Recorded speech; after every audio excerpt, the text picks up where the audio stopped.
शामिर बख्श चौधरी, मैं कहीं नहीं जा रही तुम्हारे साथ। मैं कोई खिलौना नहीं हूँ तुम्हारे बाप का खरीदा हुआ, जिससे जब मर्जी आएगा तुम्हारा खेलोगे और जब दिल भर जाएगा फेंक कर चले जाओगे। वो दांत पीसते हुए उसकी आंखों में कदूरस से झांकते एक एक लफ्ज जता जता कर गोया हुई। दिल के किसी कोने में वो जानता था कि मरियम का गुस्सा अपनी जगह बिल्कुल बजाए, लेकिन उसके बावजूद वो उसे छोड़कर जाने के लिए तैयार नहीं था। उसकी नज़र में वो प्रेग्नेंट होने के बावजूद अपना ख्याल बिल्कुल नहीं रख रही थी, इसलिए ज़रूरी था कि कोई उसका ख्याल रखे। खुद चल रही हो या उठा कर ले जाऊं? मरियम के सख्त जुमलों को मुकम्मल नज़रअंदाज कर वो हल्की सी गर्दन टेढ़ी कर धमकी आमेज लहजे में इस्तफसार करने लगा। वो जानता था मरियम उसके जज्बात को बआसानी बेकाबू कर देती है, इसलिए ज़्यादा बात नहीं करना चाहता था, क्योंकि उसे अपने साथ लिए बगैर तो जाने वाला वो भी नहीं था। मरियम उसका धमकी आमेज जुमला सुन फौरन ही एक कदम पीछे हुई। उसका इरादा तेजी से फ़हीम के पास पहुंचने का था। वो जानती थी सिर्फ उसका बाप ही है जो शामिर को उसे ले जाने से रोक सकता है, लेकिन अभी वो पीछे मुड़कर 2 कदम ही चली थी कि उसका हाथ इस नौजवान ने तेजी से अपनी मजबूत गिरफ्त में लिया। इस दिलनशीन ने खौफ के मारे पलटकर देखा ही था कि शामिर उसे उजलत से बाहों में भर गया। Welcome to our channel novels by Husn Kamal. अस्सलाम वालेकुम लिसनर, कैसे हैं आप सब लोग? आई होप सो आप लोग खैरियत से होंगे, मज़े में होंगे, इंजॉय कर रहे होंगे। तो आज मैं आप लोगों के लिए लेकर आई हूँ हुस्न कमल का नॉवल वफ़ाए यार की किस्त नंबर 35 लेकर। तो आइए बगैर इंतज़ार के हम शुरू करते हैं। मैंने कुछ पूछा है मिस चश्मिश, क्या तुम प्रेग्नेंट हो? शामिर की आंखें बहुत गहरी थी। इस लम्हे मरियम को वो गहरी आंखें अपनी रूह तक उतरती महसूस हुई। पहली बार महसूस हुआ जैसे शामिर को भी किसी चीज़ की फ़िक्र हो, अगर हो भी तो तुमसे कोई मतलब नहीं। वो भूली नहीं थी शामिर ने कैसे फोर्स किया था उसे हर चीज़ के लिए, और फिर कैसे छोड़कर चला गया उसे दोबारा। उसने फ़ौरन ही अपना मुंह धोया, अपने क्लच से रुमाल निकाल कर चेहरा साफ किया और वहाँ से चली गई। शामिर खामोशी से उसे जाता देखता रहा। बहुत हो गया, लगता है मोहतरमा को बताने की सख्त ज़रूरत है कि बीवी हो मेरी आज भी। वो दांत पीसते हुए कहता नंबर डायल कर गया था। शामिर का खून जल गया था मरियम का रवैया देख। प्रेगनेंसी की खबर कोई छोटी खबर नहीं है, लेकिन वो लड़की उससे इतनी लाताल्लुकी जाहिर कर रही थी कि उसे अपने होने वाले बच्चे के मुताल्लिक बताना भी ज़रूरी ना समझा। फ़ौरन ही कॉल रिसीव हुई। अम्मी, क्या मरियम प्रेग्नेंट है?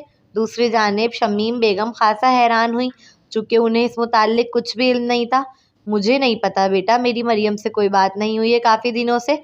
शमीम बेगम नरमी से गोया हुई, साथ साथ वो खुश भी थी।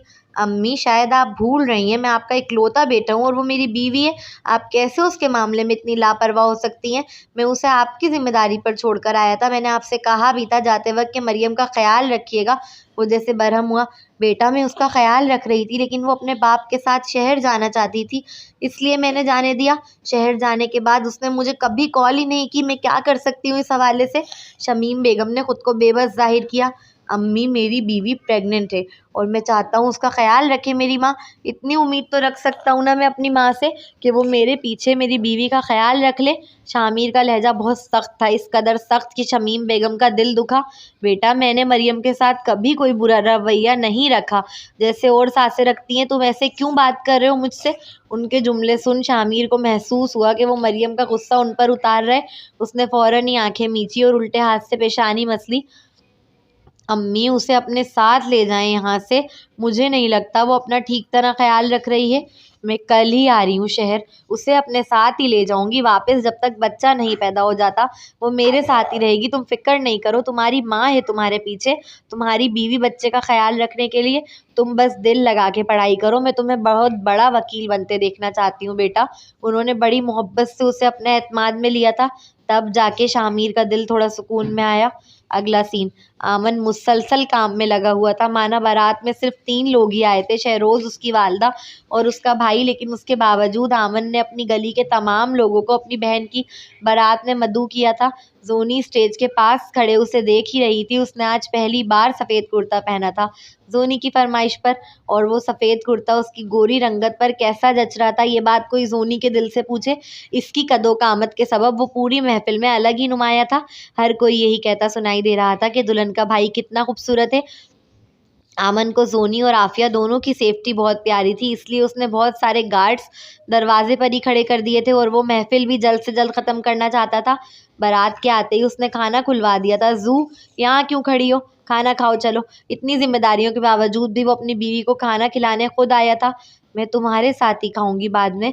उसने फौरन ही कहा, अच्छा तो फिर अभी थोड़ा सा आसरा कर लो। ये कहता हुआ वो सामने टेबल से थोड़ी सी बिरयानी प्लेट में भर कर ले आया था।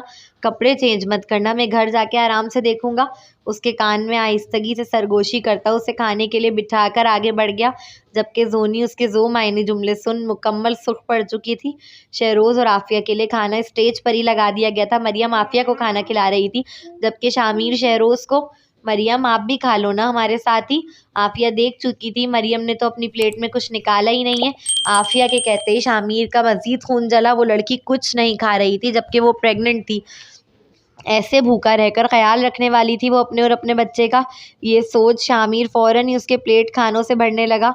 मेरा दिल नहीं चाह रहा, अभी मत निकालो वरना ज़ाया होगा। मरियम ने फौरन ही उसका सीधा हाथ पकड़ा रोकने की नीयत से। शामिर ने उसे एहतजाजी निगाहों से उसकी जानिब देखा तो वो फौरन ही आहिस्तगी से गोया हुई।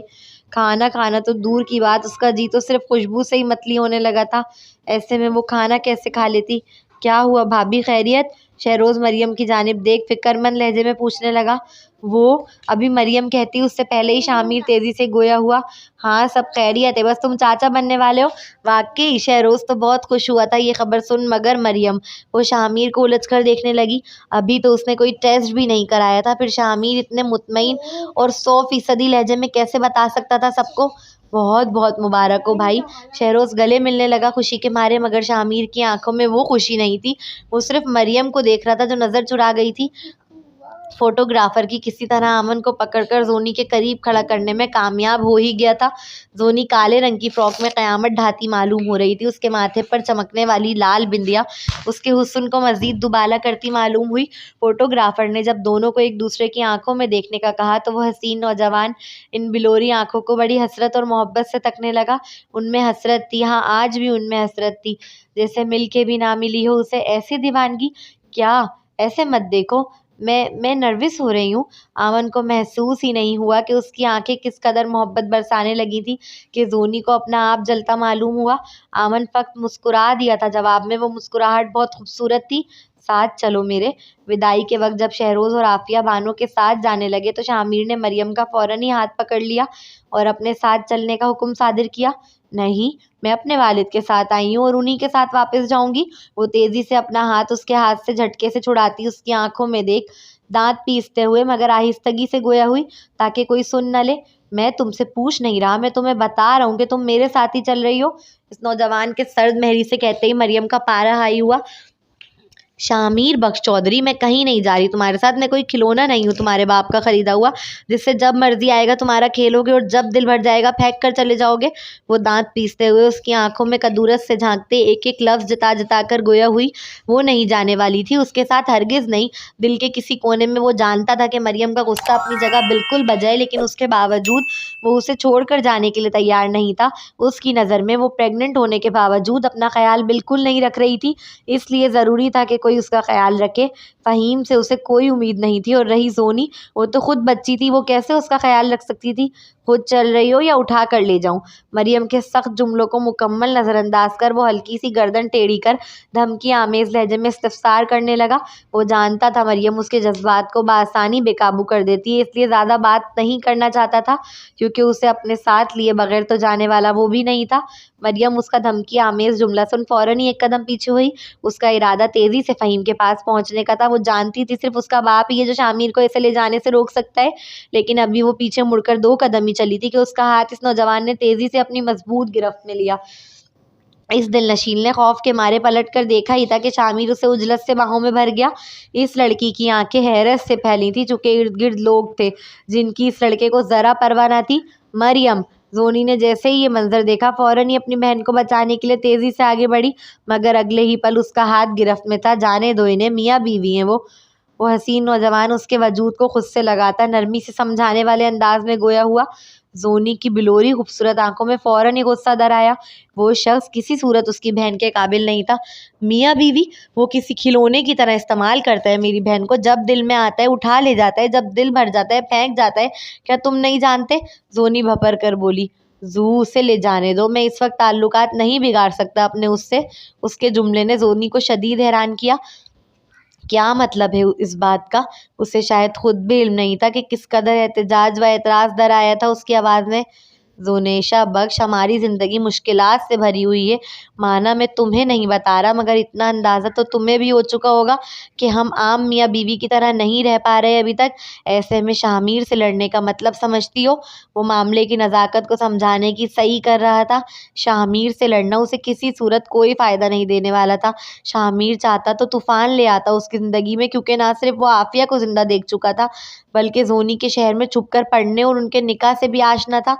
मगर इस लड़के ने एक लफ्ज़ न कहा, गोया आंखें मीच गया हो। अब उसकी बारी थी आंखें मीच लेने की। वो समझ सकता है कि ज़ोनी अपनी बहन की मोहब्बत में उसे बचाने चली है, मगर कम से कम मरियम के पास शामिर का नाम तो है। कल को शामिर को कुछ होता है तो सब कुछ इसी को मिल जाएगा, और किसी की मजाल नहीं कि उसे गंदी निगाह से देखे। मगर उसकी बीवी का क्या?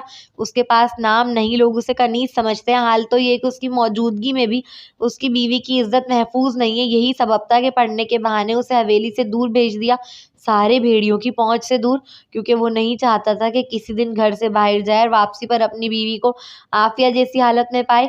वो नौजवान किसी से कहता नहीं था, मगर वो अंदर ही अंदर बहुत डरा हुआ था। इसलिए वो रोज़ खुदा से ज़ुनेशा बख्श की हिफाजत की दुआ करता, और इस कदर करता कि उसका चेहरा आंसुओं से भीग जाता। मौत बरह के किसे कब आ जाए कुछ खबर नहीं। वो सोचना भी नहीं चाहता था कि उसके जाने के बाद वो भेड़िए उसकी बीवी के साथ क्या सुलूक करेंगे। इसलिए खुदा से रो रो कर इतनी उम्र मांगता था कि उसे एक इज्जत भरी जिंदगी दी जाए, कि कोई उसे गंदी निगाह से ना देख सके उसके जाने के बाद भी।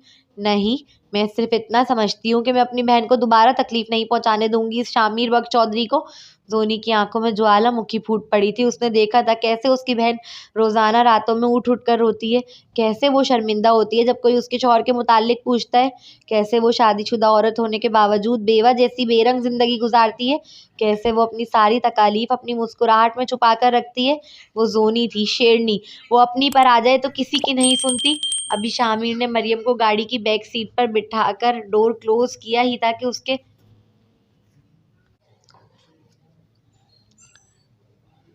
अभी शामिर ने मरियम को गाड़ी की बैक सीट पर बिठाकर डोर क्लोज किया ही था कि उसके कंधे पर पीछे से किसी ने नरमी से थपथपाया। जैसे ही उसने पलट कर देखा, एक जोरदार मुक्का उसके डायरेक्ट मुंह पर रसीद हुआ। उफ! फहीम अपनी शेरनी को शामिर पर हमला करते देख एक लम्हे के लिए जोर से आंखें मीच गया, साथ साथ अपने मुंह पर हाथ भी रखा। वो ये मंजर नहीं देखना चाहता था, मगर ना चाहते हुए भी शामिर की धुलाई होते देख रोक नहीं सका खुद को। अपनी शहादत और दरमियानी उंगलियों को थोड़ा सा खोलकर दूसरे मुक्के की उम्मीद में देखने लगा। वो मुक्का शामिर की नाक पर लगा था, जिसके सबब उसे दिन में तारे नजर आ गए थे। अभी जोनी दूसरा हमला पहले से ज्यादा ताकत लगाकर करने के दर पे खड़ी थी कि आमन ने पीछे से आकर पहले उसका हाथ रोका।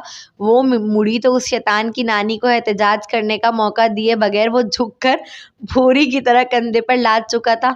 सॉरी यार, अमन ने फौरी जोनी की जानिब से माजरत की। शामिर की नाक से खून निकलने लगा था। काले बिल्ले, नीचे उतारो मुझे, मैं इस गधे को आज छोड़ूंगी नहीं। वो आफत की पुड़िया अमन की कमर पर मुक्के बरसाते हुए खुद को छोड़ देने पर जोर दे रही थी। शामिर कुछ कहता उससे कबल ही उसे दूसरी जानिब से डोर खुलने की आवाज आई। मरियम, मरियम! वो लड़की फौरन ही फरार हुई। शामिर भी तेजी से पीछे भागा। अभी वो उसे पकड़ पाता कि वो रिक्शे में बैठकर वहां से चली गई। शिट! वो एक हाथ अपनी कमर पर टिकाता और दूसरे हाथ से अपनी पेशानी मसलते बेबसी से चीखा। वो गुस्से में था, मगर गुस्से से कहीं ज्यादा दुख था, अफसरदगी थी, रंज था। जिंदगी में पहली बार किसी के पीछे इस कदर पागल होके भाग रहा था वो। मगर ये था कि वो हाथ नहीं आ रही थी। उसे यकीन ना आया मरियम इस कदर नफरत करने लगी है उससे कि ठीक तरह उसकी बात तक सुनने के लिए तैयार नहीं, उसे अपनी प्रेगनेंसी के मुतालिक बताने तक के लिए तैयार नहीं। वो एक शौहर के लिए रुसवाई का उससे बदतर क्या मकाम होगा कि उसकी अपनी बीवी उसे अपने होने वाले बच्चे के मुतालिक ना बताना चाहे। जिस रक्शे में मरियम बैठ कर गई थी वो उसे तकता रहा, हत्ता कि उसकी आंखें झिलमिला गई और उसे वो रिक्शा धुंधला नजर आने लगा। रिलैक्स शामिर, बस 9 महीने का इंतजार और फिर वो तेरी।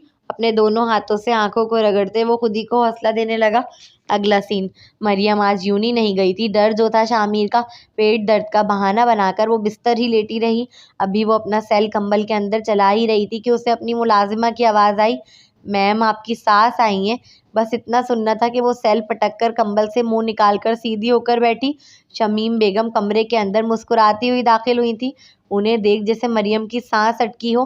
कमरे में हर चीज़ दो थी, तो यकीनन उन्हें शक तो होना ही था कि यहाँ मरियम के साथ कोई और लड़की भी रह रही है।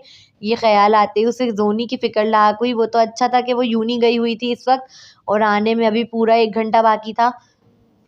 अम्मी आप यहाँ? मरियम ने बमुश्किल अपने चेहरे पर खुशी के तासुरात जाहिर किए। मुझे तो आना ही था, इतनी बड़ी खुशी की खबर सुनकर मैं घर कैसे बैठ सकती थी? उनके जुमले एटम बम की तरह उसके सर पर गिरे। तो क्या शामिर ने बगैर किसी तस्दीक के अपनी माँ तक के बाखबर पहुंचा दी? सिर्फ उसे एक उल्टी करता देख उसे शामिर के इस कदर पेट का हल्का होने की उम्मीद ना थी। शमीम बेगम उसे अपने साथ ले जाने आई हैं, ये सुन वो मजीद परेशान हुई। अम्मी मैं प्रेग्नेंट नहीं हूँ, बस कल कुछ खा लिया था जिसकी वजह से पेट अपसेट हो गया था, उसकी वजह से उल्टी हुई और शामिर को लगा मैं प्रेग्नेंट हूँ। वो भी पढ़ना चाहती थी, शामिर की औलाद पैदा करके हवेली में कैद हो जाना नहीं चाहती थी। वो ज़माने भर में रंगरलियाँ मनाता रहेगा और वो उसके बच्चे पालेगी बैठकर हवेली में किसी मुलाजमा की तरह। अगर शामिर बख्श चौधरी ये सोच रहे हैं तो यकीनन ये सिवाय उसके ख्वाब के और कुछ नहीं। वो बच्चे ज़रूर पालेगी, मगर इंडिपेंडेंट होकर, खुद मुख्तार होकर, अपने पाँव पर खड़े होकर। इस मकाम पर पहुंचकर जहां पहुंचते हुए उसकी माँ, उसका मरहूम शौहर उसे देखना चाहते थे, जो उसकी खुद की ख्वाहिश भी है। वो ज़िंदगी किसी के सहारे के इंतज़ार में नहीं गुजारना चाहती थी अब। शामिर जैसे हरजाई के तो ख़ास तौर पर नहीं। अगर वो प्रेग्नेंट भी है तो वो बच्चा सिर्फ उसका है, शामिर का उस बच्चे पे कोई हक नहीं। भला उस शख्स का उसके बच्चे पर कैसे हक हो सकता है जो उसे अपनी हवस का निशाना बनाकर दूसरे दिन ही मुंह छिपाकर भाग गया? चलो तो फिर टेस्ट करा लेते हैं, इसमें क्या बड़ी बात है। उठो, तैयार हो, हम तुम्हारा चेकअप कराने अस्पताल जा रहे हैं। शमीम बेगम तो मरियम को हवा के घोड़े पर सवार लगी। वो तो किसी सूरत मानने के लिए तैयार नहीं थी कि वो प्रेग्नेंट नहीं है। पता नहीं ऐसा शामिर ने क्या कह दिया था उनसे, आनन फानन फैसले करने पर उतर आई। मरियम नहीं जानती उनका बेटा उनसे किस कदर खफा हुआ है कल रात, वो भी सिर्फ उसके लिए। शामिर वैसे भी लापरवाह सा था, ये ज़िंदगी में पहली बार था जब वो किसी के लिए इतनी फ़िक्र दिखा रहा हो। फिर शमीम बेगम उसकी फ़िक्र क्यों ना करती? वो अपने बेटे को मज़ीद नाराज़ नहीं करना चाहती थी। मरियम के लाख ना चाहने के बावजूद वो उसे अस्पताल ले ही आई थी।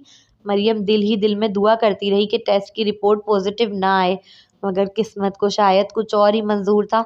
मुबारक हो, आप दादी बनने वाली हैं। डॉक्टर के मुबारकबाद देते ही मरियम का दिमाग फक से उड़ गया था। वो माँ बनने वाली है, ये सुनने के बाद तो शमीम बेगम किसी सूरत उसे शहर में अकेला छोड़कर जाने के लिए तैयार ना हुई। वो बेचारी कहते रही कि वो अपना और अपने बच्चे का ख्याल खुद रख लेगी, उसके वालिद हैं उसके साथ, फिर उसके पेपर्स भी करीब है, उनकी तैयारी भी करनी है। मगर शमीम बेगम ने उसकी एक ना सुनी और ड्राइवर को बजाय मरियम के घर ले जाने के, हवेली ले जाने का हुक्म दे दिया। मरियम को यकीन ना आया, वो उसे डॉक्टर के यहाँ से ही डायरेक्ट हवेली ले जा रही हैं, वो भी बगैर उसकी मर्जी के। मैंने आपसे कहा ना अम्मी, मेरे पेपर्स होने वाले हैं, आप मेरे साथ यूँ ज़बरदस्ती नहीं कर सकती। इस बार मरियम का लहजा सख्त था। क्या उनके बेटे ने कम इंसाफियाँ की थी उसके साथ, जो वो भी उतर आई थी मैदान में अब? मरियम गुस्सा मत करो बेटा, ये सब मैं तुम्हारी भलाई के लिए कर रही हूँ। फ़हीम को क्या पता एक प्रेग्नेंट औरत का कैसे ख्याल रखते हैं। उसकी दोनों बीवियों को अम्मा ने संभाला था, तुम्हारा ख्याल मैं खुद रख लूँगी। मुझे तुम्हारे मामले में किसी पर एतबार नहीं, और अब मज़ीद कोई बहस नहीं। मेरे सर में दर्द हो रहा है। नहायत झिंझलाकर आखिरी जुमला कहते हुए वो दूसरी जानिब मुँह फेर गई। ना चाहते हुए भी हवेली पहुँच ही गई थी मरियम बेचारी। अगला सीन कुछ माह बाद। आज वो इसी मकाम पर खड़ी थी जहाँ कभी उसकी माँ खड़ी थी। शाहीन बेगम ने उसे भी नूरी के साथ ही भेजा था क्योंकि वो उनकी खास थी। उसके अल्ट्रासाउंड की बारी आने वाली थी, उसे अपना पूरा वजूद लरसता हुआ महसूस हुआ। शाहीन बेगम के सख्त जुमले अभी भी उसके कानों में गूंज रहे थे कि अगर लड़की हो तो वहीं ज़ाया कराई हो। नेक्स्ट कमरे से आने वाली आवाज़ पर उसे अपने कान साए साए करते महसूस हुए। इर्द गिर्द सब घूमने लगा। वो जैसे डर गई थी, वो बहुत डर गई थी, इस कदर डर गई थी कि उसे लगा पाँव से जान निकल गई हो। वो नूरी थी जिसने उसे संभाला, वरना वो तो खड़े होते ही लड़खड़ा गई थी। डरे मत बीबी जी, अल्लाह सब बेहतर करेगा। नूरी ने उसे हिम्मत दी। चेकअप के दौरान उसका चेहरा मुकम्मल सफ़ेद पड़ चुका था, लग रहा था जैसे जिस्म में खून ही ना हो। डॉक्टर लड़का है या लड़की? उसने लड़खड़ाती ज़बान के साथ इस्तफसार किया। डॉक्टर देख सकती थी उसके चेहरे पर फैले खौफ के असरात। पहली औलाद है, अल्लाह की रहमत हो या नेमत, दोनों सूरतों में आपके लिए भला ही होगा, डॉक्टर ने बड़ी मोहब्बत से कहा जैसे समझा रही हो। फिर भी बता दें, उसने ठूटे हुए लहजे में इस्तफसार फिर से इस्तफसार किया। वो हल्का सा मुस्कुराई, मगर वो मुस्कुराहट बहुत रंजीदा थी। पहली बार उसका दिमाग कह रहा था वो हवेली वालों जैसी ही हो गई है। उसे भी सिर्फ बेटे की चाहे, जबकि उसका दिल जानता था ऐसा नहीं है। खुदा उसे बेटा दे या बेटी, वो दोनों सूरतों में खुश होगी। वो सिर्फ इसलिए बेटे की ज़्यादा चाह रख रही है क्योंकि वो जानती है कि हवेली वाले उसकी बेटी को खुश नहीं रहने देंगे। उसका पहले ही खुद कोई मुस्तकबिल नहीं है अभी तक। वो अपनी बेटी को क्या मुस्तकबिल दे सकेगी? उसका बाप पहले ही भागता है जिम्मेदारियों से। क्या वो एक बेटी की जिम्मेदारी उठा सकेगा? नहीं, वो बिल्कुल दूसरा फ़हीम बन जाएगा, या उससे भी बदतर। बेटी है मगर पहली औलाद है, अल्लाह तुम्हें फिर बेटा दे देगा, मायूस मत होना अल्लाह की रहमत से। डॉक्टर ने उसे उम्मीद दिलाई क्योंकि वो जानती थी कि वो हवेली की बहू है। बेटी, वो ज़ेरे लब बड़बड़ाई। उसे अपना आप और जोनी याद आए। उसकी आंखों से बेताब आंसू झलकने लगे, पलकें भीग गई। वो कुछ लम्हे लेटी रही और आंसुओं को बह जाने दिया। अगला सीन, वो घर लौटी तो सारी औरतें ही उसे अपने मुंतजिर बैठी नजर आईं, जिनमें सबसे आगे उसकी सास खड़ी थी। शमीम बेगम बहुत खुश नजर आ रही थी। तो क्या कहा डॉक्टरनी ने? मरियम का हाथ पकड़कर बड़े इश्तियाक से पूछा। लड़की है। मरियम ने बमुश्किल एक लफ्ज अदा किया। अरे तो ऊंची बोल, ये तो खुशी की खबर है। शमीम बेगम फौरन वह खुशी बोली तो मरियम उन्हें उलझकर देखने लगी। उसे लगा उन्होंने सही सुना है, उन्होंने सही नहीं सुना है। अम्मी, लड़की है, उसने फिर बताया। अरे माशाल्लाह माशाल्लाह, अम्मा मेरा पोता होने वाला है। मरियम उन्हें हैरत से देखने लगी। एक बार नहीं सुना समझ आता है, दूसरी बार भी नहीं सुना, ये कैसे मुमकिन था? अरे बहुत बहुत मुबारक हो शमीम, खूब मुबारकबाद शुरू हो गई थी। मरियम को फिर कुछ कहने का मौका मिला ही नहीं। सब उससे और शमीम बेगम से आकर गले मिल रहे थे। शाहीन बेगम ने तो पूरे गांव में मिठाई बंटवाने का ऐलान कर दिया था अब पर पोते के आने की खुशी में। जा मरियम, तू कमरे में जा, कहीं नजर न लग जाए किसी की। शमीम बेगम ने उसे नूरी के साथ कमरे में भिजवा दिया था। वो बहुत परेशान थी, आखिर उसकी सास ने इतना बड़ा झूठ क्यों बोला सबसे? बगैर मतलब के कोई काम नहीं करती थी वो औरत, इस काम के पीछे भला उसका क्या मकसद हो सकता था? वो यही सोचकर उलझी। झूठ तो बोल दिया था, मगर अब आगे क्या होगा? शामिर जैसा लापरवाह लड़का क्या उसकी बेटी की जिम्मेदारी उठा पाएगा? वो बार बार यही पूछती और बार बार उसका दिल एक ही जवाब देता, नहीं, वो नहीं उठा सकेगा, वो फिर भाग जाएगा। उसके भागने का ख्याल आते ही वो फूट फूट कर रोने लगी। तो उसकी औलाद भी वही गम देखने वाली है जो जिंदगी भर उसने सहा। बिना बाप के जिंदगी नहीं होती, आजमाइश होती है। ऐसी आजमाइश जो जिस्म का पूर पूर तोड़कर रख दे। वो अपनी नन्ही परी का मुस्तकबिल सोच रोते रोते सो गई थी। अगला सीन, आँख खुली तो महसूस हुआ कि कमरे में ठंडक हो रही है। उसे एसी की आदत नहीं थी, इसलिए वो एसी ऑन ही नहीं करती थी। एसी की खुशबू से उल्टी आने लगी। वो ठंडक उसे सांस लेने में दुश्वारी का बाइस बन रही थी। उसका दिल फिर मतली सा होने लगा। वो फौरन उठी वॉशरूम में जाने की नीयत से, मगर अगले ही लम्हे बेड पर अपने बराबर मगर फासले पर लेटे खूबसूरत वजूद को देख उसका दिमाग व दिल शौक में मुब्तला हुए। शौक इस कदर ज़बरदस्त था कि उसकी उल्टी रुक गई थी। उल्टी क्या, उसकी तो सांस भी रुक गई थी। शाहमीर, अबे यार कहाँ लाके रोका है यार, ऐसे ना करा करो, कसम से सस्पेंस क्रिएट कर देती हो तुम तो। ऐसी जगह पे लाके रोकती हो कि बस पूछो नहीं। खैर, आज की एपिसोड बहुत अच्छी थी, बहुत ज़बरदस्त थी, बहुत मज़ेदार थी, मुझे तो बहुत अच्छी लगी। आप लोग सब बताइएगा आप लोगों को कैसी लगी, अपनी कीमती राय से हमें आगाह कीजिएगा। अच्छी लगी है तो प्लीज़ लाइक शेयर सब्सक्राइब ज़रूर कर दिया क्या चैनल को सब्सक्राइब कर दिया करें, वीडियो को लाइक और शेयर कर दिया करें। तो मिलते हैं हम नेक्स्ट एपिसोड में किसी और नॉवेल के। तो जब तक के लिए मुझे इजाज़त दीजिए, अल्लाह हाफ़िज़, दुआ में याद रखिएगा।